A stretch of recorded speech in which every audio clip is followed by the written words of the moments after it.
purpose of this video is to recap on the section you've just learnt on water and to explain the process of how we determine the ionic product of water. Naturally, water ionizes into H+ and hydroxyl ions. Although H+ ions do not exist in solution, they form a complex with another water molecule to create a hydronium ion, which is H3O+. So when we talk about H+, we're referring to a hydronium ion. This reversible process exists in an equilibrium that's positioned to the left, which means in solution there's higher numbers of H2O molecules and lower numbers of hydronium and hydroxyl ions. We can determine the relationship in this equilibrium by looking at an equilibrium constant, K equilibrium. We determine K equilibrium by doing the concentration of hydronium ions times the concentration of hydroxyl ions in solution, all over the concentration of water molecules.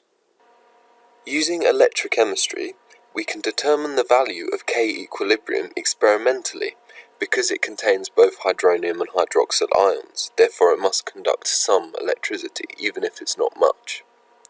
We determine this value to be 1.8 times 10 to the minus 16 molar at 25 degrees Celsius, and as this is a constant, we can substitute it back into the equation like so. Another value that we know from this equation is the concentration of water, represented like this. Okay? We know that concentration is measured in moles per litre, and we know that 1 litre of water has a mass of 1000 grams, 1 mole of water has a mass of 18 grams, and therefore to work out moles per litre, how many moles are in a litre, we do 1000 grams divided by 18 grams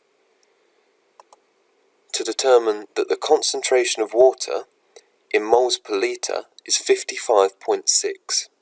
Okay, 55.6 molar. And we can substitute that into our equation like so. We know from before as well that K equilibrium is 1.8 times 10 to the minus 16 molar. What we would do next is rearrange this equation, okay? So we'd times each side by 55.6 molar, and what this does is it allows us to eliminate this denominator, so it's not present here. On this side, timesing 1.8 times 10 to the minus 16 molar by 55.6 molar, we get 1 times 10 to the minus 14 molar squared. We know this value to be the ionic product of water, known as Kw. Okay? Kw is a constant that defines the relationship between the concentration of hydronium ions and the concentration of hydroxyl ions in solution. For example, in pure water, the concentration of hydronium ions is equal to the concentration of hydroxyl ions, and therefore they must both be at 1 times 10 to the minus 7 molar. This must be true because 1 times 10 to the minus 7 molar times itself is equal to 1 times 10 to the minus 14 molar squared. This highlights the concept that if the concentration of hydronium ions were to increase, you would see a decrease in the concentration of hydroxyl ions in order to maintain this constant. And vice versa, if the hydroxyl ion concentration increased, the hydronium ion concentration would decrease, again in order to maintain this constant. This is a concept that we'll go on to explore further when we look at pH in the next video.